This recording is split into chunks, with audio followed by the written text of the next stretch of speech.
یہی معاملہ ہے عربستان کی سرزمین پر. آج قرآن کریم ان کو پکار کر کہہ رہا ہے، 1400 سال کی تاریخ یاد دلا رہا ہے کہ اٹھو مسلمانوں، ان 1400 سال کی تاریخ کی طرف لوٹو. لیکن آج عربستان کی سرزمین پر یہ معاملہ ہے، بر مخالف اس کے مخالف ہو کر کے آج جو صحابہ اکرام نے جو قربانیاں پیش کر کے عربستان کی سرزمین پر جو پاکیزگی جو تزکیہ خود ہو کر کے جو پاکیزگی کو قائم کیا تھا، آج اگر وہ نظارہ دیکھیں گے تو پورا برخلاف ہو کر آج کچھ اور ہی نظارہ ہے. اس وجہ سے علامہ اقبال کہتے ہیں کہ جلاد علی ان صحابہ کو، ان مسلمانوں کو بیدار کرتے ہوئے کہتے ہیں کہ جلاد علی تھی تم نے کشتیاں ادلس کے ساحل پر، مسلمان پھر تیری تاریخ دہرانے کا وقت آیا. چلے تھے 313 جہاں سے تم مسلمانوں کو انہی ماضی کی راہوں پر پلٹ جانے کا وقت آیا. اقبال کیا کہتا ہے؟ یہ عظمت باطل دھوکہ ہے، یہ عظمت باطل دھوکہ ہے، یہ ثروت کافر کچھ بھی نہیں، مٹی کے کھلونے ہیں سارے، یہ کفار کا لشکر کچھ بھی نہیں. اللہ سے ڈرنے والوں کو طاقت سے ڈرانا مشکل ہے، جب خوف خدا ہو دل میں اگر پھر خیسر و کسرا کچھ بھی نہیں. السلام علیکم. اشہد ان لا الہ الا اللہ وحدہ لا شریک لہ ونشہد ان محمدا عبدہ ورسولہ. اما بعد فاعوذ باللہ من الشیطان الرجیم. بسم اللہ الرحمن الرحیم.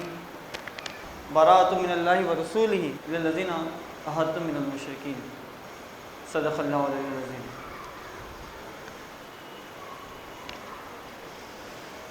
حضرات، یہ جو بارات کا جہاں تک تعلق ہے، کیونکہ آپ دیگر مبلغین سے بھی اس کا تسلسل جو حضرت قبلہ اعظم کے تعلیمات کے تحت ہے وہ بھی سنتے جائیں گے، لیکن تھوڑا سا میں کیونکہ وقت کم ہونے کی وجہ سے اس کو ایک انداز میں اور ایک پہلو سے اس کو بتانا چاہتا ہوں. علامہ اقبال فرماتے ہیں خود بدلتے نہیں قرآن کو بدل دیتے ہیں، خود بدلتے نہیں قرآن کو بدل دیتے ہیں، ہوئے کس درجہ فقیہان حرم بے توفیق. خود بدلتے نہیں قرآن کو بدل دیتے ہیں، ہوئے کس درجہ فقیہان حرم بے توفیق. میں تاریخ کو کہ ان اوراق کی طرف آپ لوگوں کو لے جانا چاہتا ہوں جہاں پر آج سے 1400 سال پیشتر جب یہ سورۃ التوبہ کی آیتیں نازل ہوئی، اس وقت نے مسلمانوں کو یعنی عربستان کے سرزمین پر سے جزیرۃ العرب سے حکم دیا تھا کہ جہاں کہیں بھی یہ لوگ نظر آتے ہیں یہود النصارہ کو 4 مہینے کی مہلت دو اور ان کو جو ہے جزیرۃ العرب سے نکال دو اور ان کو باہر کر دو. مہلت دی تھی اللہ نے، 4 مہینے کی مہلت دی، کیونکہ ان کی عہد شکنی، ان کی جو وعدہ خلافی اور ان کی جو ہے ناجائز مسلمانوں کو قتل کرنا، یہ تمام چیزوں کو اللہ تعالیٰ نے مد نظر رکھ کر ان عربستان کے مسلمانوں کو، اس وقت کے مسلمانوں کو، گویا کہ صحابہ اکرام کو یہ اعلان کرنے کا حکم دے دیا تھا کہ یہ کہہ دیا تھا کہ جہاں کہیں بھی اب کوئی یہود و نصارہ اگر جزیرۃ العرب میں نظر آئے تو ان کو جہاں دکھو وہاں مارو، یہاں تک کہ عرب سے ہکال دو، بھجا دو، ہٹا دو. یہ حکم تھا اللہ کی طرف سے. اللہ تعالیٰ نے بریت کا اعلان کر دیا تھا، علیحدگی کا اعلان کر دیا تھا، لیکن علامہ اقبال نے اس بات کو مد نظر رکھتے ہوئے آج کا جو معاملہ ہے، آج جو عربستان کی سرزمین پر جو ایک ماحول نظر آ رہا ہے، آج کے دور کو، آج کے حالات کو مد نظر رکھتے ہوئے اقبال یہ کہتے ہیں کہ خود بدلتے نہیں قرآن کو بدل دیتے ہیں، ہوئے کس درجہ فقیہان حرم بے توفیق.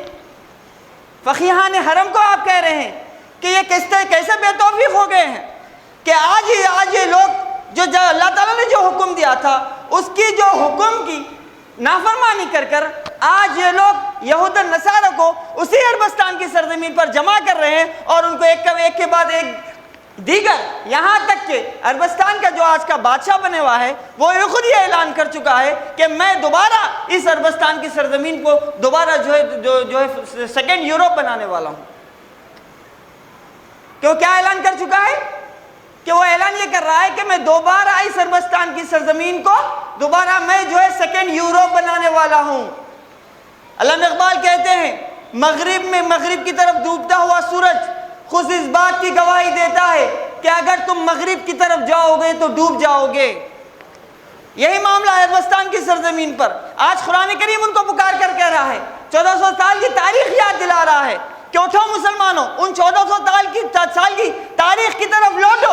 لیکن آج عربستان کی سرزمین پر یہ معاملہ ہے، مخالف اس کے مخالف ہو کر کے آج جو صحابہ اکرام نے جو قربانیاں پیش کر کے عربستان کی سرزمین پر جو پاکیزگی جو تزکیہ خود ہو کر کے جو پاکیزگی کو قائم کیا تھا، آج اگر وہ نظارہ دیکھیں گے تو پورا برخلاف ہو کر آج کچھ اور ہی نظارہ ہے۔ اس وجہ سے علامہ اقبال کہتے ہیں کہ جلاد علی ان صحابہ کو، ان مسلمانوں کو بیدار کرتے ہوئے کہتے ہیں کہ جلاد علی تھی تم نے کشتیاں ادلس کے ساحل پر، مسلمان پھر تیری تاریخ دہرانے کا وقت آیا، چلے تھے 313 جہاں سے تم مسلمانوں کو انہی ماضی کی راہوں پر پلٹ جانے کا وقت آیا۔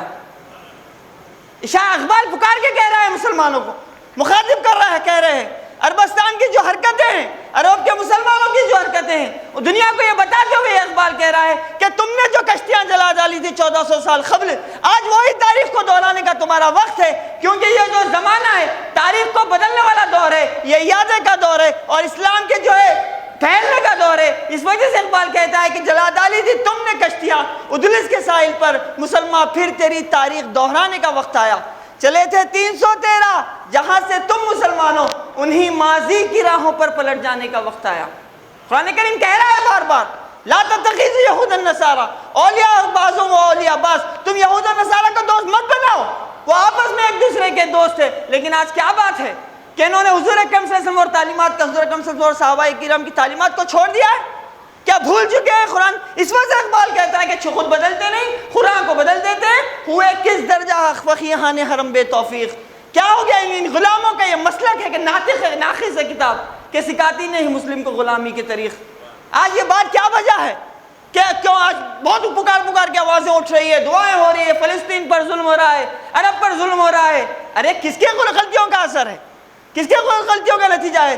یا فقیر نے آج سے 100 سال قبل مولانا صدیق دین جار صاحب نے یہ کہہ دیا تھا کہ اگر فلسطین کا اگر حل ہے صرف ایک ہی ہے کہ تم جہاد کا اعلان کر دو، اور ہر مسلمان کا یہ اعلان ہونا چاہیے کہ تم چوتھے دور کی طرف صرف دین بول کے آگے بڑھو، دنیا کی کوئی طاقت تم پر حکمرانی نہیں کر سکتی۔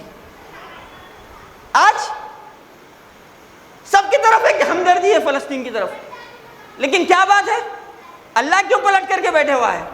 کیا معجزات کرامت اللہ کے پاس نہیں ہے؟ کیا مسلمان بہادر نہیں ہے؟ اقبال کیا کہتا ہے؟ یہ عظمت باطل دھوکہ ہے، یہ عظمت باطل دھوکہ ہے، یہ ثروت کافر کچھ بھی نہیں، مٹی کے کھلونے ہیں سارے، یہ کفار کا لشکر کچھ بھی نہیں۔ اللہ سے ڈرنے والوں کو طاقت سے ڈرانا مشکل ہے، جب خوف خدا ہو دل میں اگر، پھر خیسر و کسرا کچھ بھی نہیں۔ کیا بات ہے پھر، کیوں ان کے پر فتح یاب کیوں نہیں ہو رہے؟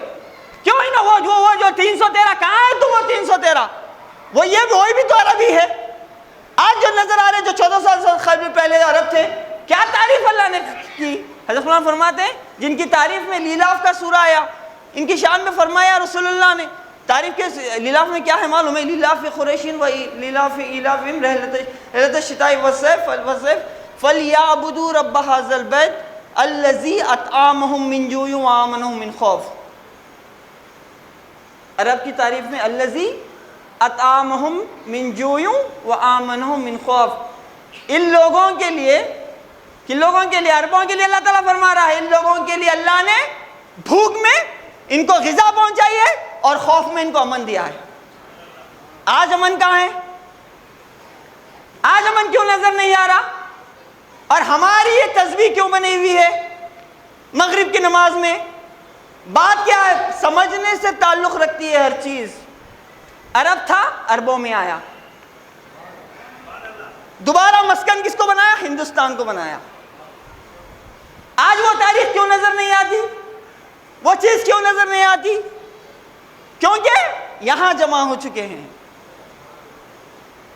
امن سے خوف کو بدلنے، خوف کو امن سے بدلنے کے لیے اور بھوک میں غذا پہنچانے کے لیے یہ تحریک کھڑی ہوئی ہے۔ اللہ نے ان کی تائید کی، پورے عربوں کو یہاں جمع کیا۔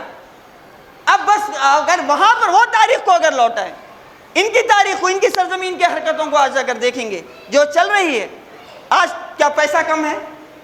دولت کم ہے؟ طاقتور نہیں؟ 1 ارب کا اعلان عربی اگر سردار اٹھ کر کے اعلان کر دے تو تمام مسلم ممالک ایک نہیں ہو سکتے، ایک جگہ جمع نہیں ہوتے؟ وہ روح اسلام کیوں نہیں پیدا ہو رہی ہے؟ کیوں ویسٹرن کلچر کو اپنایا جا رہا ہے؟ کیوں مغربی مشرقی تعلیمات کی طرف کیوں نہیں آ رہے ہیں؟ وجہ یہ ہے کیونکہ جتنے بھی ارواحیں تھے وہ ہندوستان کی سرزمین پر عود کر کے آ چکے ہیں، اور وہ اس کو اپنا قائد بنا کر یہاں سے روحانیت بٹے گی اور یہاں سے ساری دنیا میں تبدیلی آئے گی۔ اگر آج دنیا دیکھ لیجئے، سوشل میڈیا اٹھاؤ، اخبارات اٹھاؤ، انٹرنیشنل میڈیا اٹھاؤ، اس قدر ظلم ہو رہا ہے، اس قدر بربریت ہو رہی ہے، اس قدر جو ہے معصوم بچوں کو مارا جا رہا ہے۔ پھر کیا ہے؟ کیوں کیا وجہ کیا ہے؟ اللہ تعالیٰ خاموش کیوں ہے؟ حضور اکرم حضرت قبلہ ایک حدیث تحریر فرماتے ہیں، حضرت قبلہ فرماتے ہیں مسلمانوں میں سے جو آج حکومت گئی یا ان کے ہاتھ سے، قیامت اس وقت تک قائم نہیں ہو سکتی جب تک، حدیث ہے کہ قیامت اس وقت تک قائم نہیں ہوتی جب تک کہ یہود و نصارہ کے ہاتھ میں حکومت نہ آئے۔ قیامت قائم ہو گئی، یہود و نصارہ کے ہاتھوں میں حکومت ہے، یہودیوں کے، صرف یہودیوں، نصارہ نہیں، یہودیوں کے ہاتھ میں اس وقت تک قیامت قائم نہیں ہوگی جب تک کہ یہودیوں کے ہاتھ میں حکومت نہ آئے۔ سب کو معلوم ہے کیا سب سے بڑا حاکم کون بنے ہوا ہے، تو اس کا مطلب یہ ہے کہ انہوں قیامت میں جی رہے ہیں، اب مزید اور قیامت کا انتظار کرنے کی ضرورت نہیں۔ یہ لوگ قیامت میں ہیں، یہ گھڑی محشر کی ہے، تو عرصہ محشر میں ہے، پیش کر غافل عمل کوئی دفتر میں ہے۔ یہ محشر کی گھڑی ہے، اگر انتظار کرنا ہے وہ سوا نیزہ پر آئے گا اور پوری جو ہے خبروں میں سے مردے اٹھائے جائیں گے۔ اگر انہی خیالات میں جیتے رہے گے تو یہاں تک کہ جاہلت کی موت مر جاؤ گے، لیکن روحانیت سے تعلق کوئی نہیں پیدا کر سکو گے۔ یہ کمال ہے ایک اللہ والے کا کہ اس نے ہمیں بیدار کیا۔ سب سے بڑھ کر ایک احسان رسول اللہ کا کہ حضرت صلی اللہ علیہ وسلم فرماتے ہیں کہ ہم کو قیامت کی ہر علامت سے آگاہ کیا۔ یہ کمال ہے، ہم پر احسان ہے کہ قیامت کی ہر علامت سے ہم کو آگاہ کیا گیا کہ کیا ہونے والا ہے۔ اس وجہ سے ہم کو جو ہے ان کی خوف سے، ان کے جو ہے ظالمانہ حرکتوں سے ہم پر اس کا ہم پر اثر نہیں ہوتا۔ کیوں نہیں ہوتا؟ کیونکہ ہم کو واقف کرایا گیا کیا ہونے والا ہے۔ تو بہمیز بولنے کا مطلب میرا ہے کہ عربستان کی سرزمین کیوں نہ ہو، عربہ کیوں نہ ہو، لیکن انہوں جب تک ان اصولوں کی طرف نہیں آتے، دین بڑھ کے اگر نہیں بڑھتے، کیوں کیا آیت کیا ہے قرآن کریم کی؟ اللہ تعالیٰ نے کیا کیا؟ سورۃ التوبہ پہ کیا نہیں ہے بولے؟ ابھی پیشوا مقرر نے کہا کہ سورۃ التوبہ پہ بسم اللہ الرحمن الرحیم نہیں ہے۔ کیوں نہیں ہے؟ ہم بکرا لاتے، گھر کو بکرا لاتے نا، حلال لاتے، سب لاتے، مگر ذبح کرتے جب کیا کہتے؟ بسم اللہ الرحمن الرحیم کیا کرتے؟ نہیں کہتے۔ اگر ہم اس بکرے کو اگر بسم اللہ الرحمن الرحیم بول کے اگر ذبح کریں گے تو وہ حلال نہیں ہوتا، حرام ہو جاتا، پھینکنے کے قابل ہو جاتا، کھانے کے قابل نہیں رہتا۔ اسی طریقے سے یہ کمال ہے سورۃ التوبہ میں، اللہ تعالیٰ نے سب سوروں پہ 114 سورہ ہے نازل ہوئی، سب کے اوپر اللہ تعالیٰ نے جو ہے بسم اللہ الرحمن الرحیم کہہ دیا، لیکن سورۃ التوبہ پہ اللہ تعالیٰ نے کہا نہیں، یہاں پر رحیم، کیونکہ جو ہے رحمانی تقاضا اور رحیمی تقاضے کا اب یہاں پر کوئی گنجائش نہیں ہے۔ کیوں گنجائش نہیں ہے؟ اگر اچھا اسلام نے، اور ایک بات پہلے یہ بات بتا دیتا ہوں میں، اسلام نے قرآن کریم کیا کہتا ہے معلوم؟ فتمن الموت ان کنتم صادقین۔ یہودیوں کے بھی لیے کہا تھا اللہ تعالیٰ نے کہ فتمن الموت ان کنتم صادقین، موت کی تمنا کرو اگرچہ کہ تم سچے ہو۔ یہودیوں سے کہا تھا، لیکن تم اور تمہارا خدا لڑ لو بول کے بھاگے۔ صحابہ اکرام نے کیا کیا؟ ہر مسلمان رگ باطل کے لیے نشتر تھا، اس کے آئین ہستی میں عمل جوہر تھا، جو بھروسہ تھا اسے قوت بازو پر تھا، ہے تمہیں موت کا ڈر، اس کو خدا کا ڈر تھا۔ یہ کمال آج کیا ہے؟ آج حضرت اللہ فرماتے ہیں کہ اسلام نے مذہباً اسلام نے جھگڑے کی بنیاد رکھی۔ بات غور کرنے کی ہے، اسلام میں اللہ نے مذہباً جھگڑے کی بنیاد رکھی ہے۔ کیوں؟ جھگڑا کرنے سے نتیجہ جلد برآمد ہوتا ہے، اس لیے اسلام نے جان کو پیش کیا۔ جب جان پیش کی جاتی ہے تو نتیجہ جلد برآمد ہوتا ہے، ورنہ کافر ٹھگاتے ہیں، آناکانی کرتے ہیں، وہ اسلام میں نہیں آتے۔ اس وجہ سے مذہباً اللہ نے اسلام میں جھگڑے کی بنیاد رکھی۔ اب یہاں پر جو جوہر تھے، انتہائی تکلیف اٹھا کر کے، اپنی قربانیاں پیش کر کے، صحابہ اکرام یہاں تک کہ عورتیں شہید ہو گئی، بچے شہید ہو گئے، اس کے باوجود بھی اسلام نے صلح رحمی کی۔ کتنے سال تک؟ تبلیغ، ہجرت، غزوات تک۔ لیکن جب 14 جوہر کا معاملہ آیا تو اسلام نے برابر فطرت کے تحت، غیر فطری دین نہیں، فطرت کے تحت اسلام نے تلوار اٹھائی۔ تو یہی معاملہ ہے کہ عربستان کی سرزمین پر جب تک عربی ہے، آج دیکھیں گے ماحول سب اٹھا رہے ہیں، پورے مسلمانوں کی نظر ہے، سب غور و فکر اس توجہ کر رہے ہیں، کیا بات ہے، عرب کو کیا ہو گیا، عرب کی طرف سے آواز کیوں نہیں اٹھ رہی؟ ارے کیوں کر اٹھے گی عرب سے آواز جبکہ ہندوستان سے آواز اٹھ چکی ہے، جب سے ہندوستان سے تبدیلیوں کی آواز اٹھ چکی ہے، وجود مقدس جو ہے ہندوستان میں تشریف لا چکا ہے۔ اب یہاں کے لوگوں کو بیدار ہونے کی ضرورت ہے، کیونکہ تم عربوں کی نسل ہو اور تمہارا یہ کام ہے کہ اس کام کو انجام دے۔ یہ بات میں آپ لوگوں کو بتا دوں، توجہ دلا رہا ہوں آپ لوگوں کو۔ عرب تھا، عربوں میں آیا، جتنے بھی عربوں کو جمع کیا تو یہ عربہ جمع ہوئے۔ اب تمہارا یہ کام ہے اس روحانیت کے کمال کو پہنچ کے دنیا میں تبدیلی لائے۔ تمہارے پاس ہے روحانی فیض کا دریا، تمہارے پاس ہے دنیا کو روحانی طاقت دینے کی قوت، تمہارے پاس ہے وہ آہیں، وہ دعائیں۔ حضرت اللہ کیا فرماتے ہیں؟ دعاؤں کی چابی میرے ہاتھ میں ہے با۔ تو دعاؤں کا نتیجہ دنیا پہ اثر کس کا ہوگا؟ ان فقراء۔ جب حضرت اللہ کیا الہام کیا ہے؟ آپ دعا کرتے ہیں، آپ کے ساتھی دعا نہیں کرتے۔ یہ کیا بات ہے؟ کیا آپ دعا کرتے ہیں؟ یعنی جو حضرت قبلہ چاہتے ہیں مگر کیا ان کے ساتھی نہیں چاہتے؟ یہ کیا ایسی بات ہے؟ ہمارے لیے ہے، یہ ہمارے تبدیلیوں کی ضرورت ہے۔ ہمارے معمولی کیا سمجھتے ہیں، مطلب عام طور پر یہ سمجھا جاتا ہے کہ ہم میں بدلاؤ آنے سے دنیا میں کیا بدلاؤ آئے گا۔ حضرت خامہ خان قبلہ کا بھی ایک جملہ ہے، جو یہاں پر عمل کریں گے ساری دنیا میں اس کا اثر ہوگا۔ آپ لوگ سنے ہوں گے، بارہا سنے ہوں گے اس بات کو۔ جب تک کہ تم میں تبدیلی نہیں آئے گی دنیا میں تبدیلی نہیں آتی۔ تمہارے اندر الوہیت نہیں آتی، دنیا میں الوہیت نہیں آتی۔ تمہارے اندر تو شاہی ہے، اقبال بھی کہتا ہے نا، تو شاہی ہے، پرواز ہے کام تیرا، تیرے سامنے جہاں اور بھی ہے۔ اقبال کہتے ہیں کہ ختم کائے کو ہوا، کام ابھی باقی ہے، نور توحید کا اتمام ابھی باقی ہے ابھی محفل ہستی کو ضرورت تیری، زندہ رکھتی ہے زمانے کو حرارت تیری، سبق پر پھر صداقت کا، عدالت کا، شجاعت کا، لیا جائے گا تجھ سے کام دنیا کی امامت کا۔ دو باتیں کر کے اپنی بات کو ختم کر کے اپنی جگہ لوں گا۔ صرف دو باتیں یہ ہے کہ اللہ تعالیٰ میں حضرت اللہ کے ایک اشعار ہے، ان اشعار کو رکھتے ہوئے میں اپنی بات کو ختم کر دوں گا۔ حضرت اللہ فرماتے ہیں دو کفلین جو مسلمانوں کو اللہ نے عطیہ کیا ہے۔ حضرت اللہ فرماتے ہیں فتح مکہ سے ہوئی دین کی نعمت پوری، گھر کا مالک ہے وہی گھر پہ ہو جس کا قبضہ۔ وہ اشعار جو ہے میرے ذہن سے وہ ہو رہے ہیں، ڈاکٹری ٹھاٹ کو چھوڑا اور فقیری لے لی، حکمت جسم کو چھوڑ حکمت روح کو پکڑا، چھوڑ کر سارے حسابات توکل پر آ، جان کے مال کے اسباب خدا کو سونپا، رنگ لیا گہرے رنگ میں امامہ میرا، کرتا ہوا صدریہ کا گاہوں کا بغل میں چمڑا، بید ایک ہاتھ میں قرآن پکڑا، پہنے نالین کو کمبل کا بنایا چوکا، دل کی تبدیلی نے ظاہر کو بھی بدلا ڈالا، کام کیلاش سا یا اس سے بڑا دکھتا تھا، اس کو حل کرنے کی اس وقت فکر غالب تھی، قاضی کے باغ میں جا کر میں دعا میں بیٹھا، ایک جملے میں میرے رب نے بتایا مجھ کو 1300 سال کے آگے جو ہوا وہ ہوگا، یعنی تبلیغ و ہجرت و جہاد ہونا ہے۔ تم مسلمانوں کو کفلین ہے میرا عطیہ، تم مسلمانوں کو کفلین ہے میرا عطیہ۔ پہلے جیسی ہی خلافت و امامت ہوگی، پھر دربار گرم ہوگا سبھی نبیوں کا، حسب وعدہ میں رسولوں کو جمع کر دوں گا تاکہ تبلیغ و ہجرت و جہاد ہو ان کا۔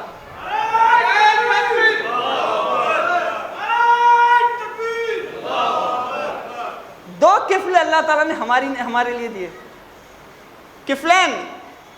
ایک بات کی وضاحت کر کے ختم کر دیتا ہوں ہم نے۔ دو کفل کیا ہے؟ تم مسلمانوں، حضرت فرماتے ہیں تم مسلمانوں کو کفلین ہے میرا عطیہ، سمجھ کیا کمال ہے، اللہ نے کتنا بڑا احسان کیا ہم کو جماعت آخرین سے منسلک کر کے۔ تو مسلمانوں کو کفلین ہے میراث، کفلین کیا ہے؟ ایک خلافت ہے اور دوسری امامت ہے۔ اللہ تعالیٰ نے ہمارے لیے کیا، تمہارے لیے وہ نعمتیں رکھی ہے۔ ہم اگر قربت حاصل کریں تو اللہ تعالیٰ جو ہے ہمارے لیے وہ سب دروازے آسان کرے گا۔ بہرحال دعا ہے کہ اللہ تعالیٰ سے ہم سے دین کی خدمت لے اور قرآن کریم کو سمجھنے کی توفیق عطا فرمائے۔ وآخر دعوانا الحمدللہ رب العالمین۔ السلام علیکم۔